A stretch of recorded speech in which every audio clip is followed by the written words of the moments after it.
Hey there, welcome to the 2018 Bible of Bike Tests in Marquette, Michigan. I'm here with John Weber and Travis Engel, and this week we've been putting time on the 2018 S-Works Enduro from Specialized. So on this unique terrain we have here, how'd it work for you guys? Well, we had to climb up first before we descended, and I really liked how this bike climbed. It's a 76.6 degree C-tube angle, which puts you in a really comfortable pedaling position. But it's not like it's a pretty short stem and a riser bar, so you don't feel like you're falling over the front or anything because of that seat tube angle. And the bike is light, it pedals pretty efficiently, it's snappy. I like going uphill on this thing. I agree. And then something with the way you set up the shocks on this, I tended to run a little more sag in the rear than in the front, and having that really climbing friendly geometry kept it from feeling like it was slouching going uphill. So we all liked how it just was a rocket ship uphill. You know, both smooth terrain and it gave nice traction for climbing technical single track. When you pointed it down, how did it work for you? Well, before we pointed it down and before we climbed it, I think we all spent a whole bunch of time trying to get the suspension set up right. This Olin stuff is definitely a little less user-friendly than what you get from RockShox or Fox, where it's sort of like get your 30% sag right and then set your rebound. This stuff requires a little bit of research, and it's definitely a little more finicky in terms of setup. This took many, many laps to get it figured out, and I never really got to where I was in love with the relationship between the front and back of the bike. Yeah. The Olin's air shock, to get it to track the way, to handle the repeated harsh hits, I ran a little more sag than I would probably on an air shock of this type of bike. And then on the fork, I couldn't get the rebound fast enough to balance with the shock. So that took some getting used to. But yeah, I had the same experience, and the way I compensated was running a little bit of a higher pressure in the fork, and I found that gave the bike a little bit of this like racy, aggressive feel. Like you really need to be hitting stuff hard in order to feel like you were utilizing the front travel. Right. That being said, it does ride nice and high, so you feel confident. It stays high, it doesn't dive down when you're braking, which is nice.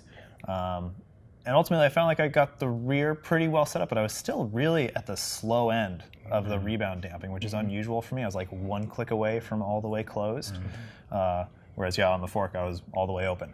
Still though, it's on the downhills, I felt like it was a really fun, agile bike. Ultimately, I was going plenty fast on it and riding confidently.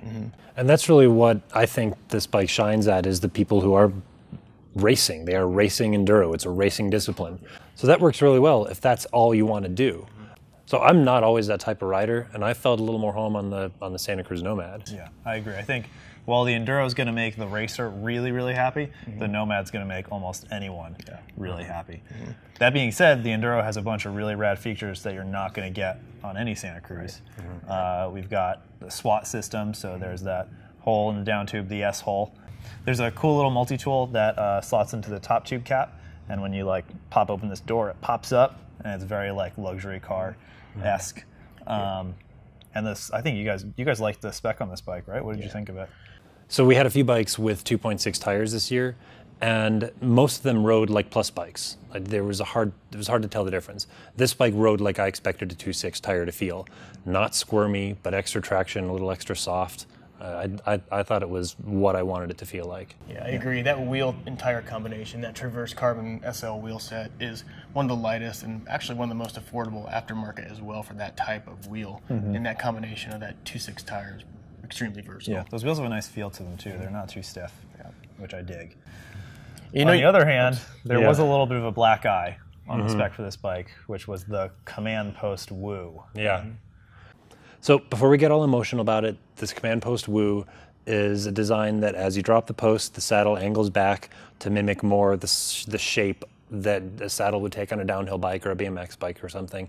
The idea is that it's more comfortable to sit on when the seat is lower. It looks a little bit cooler.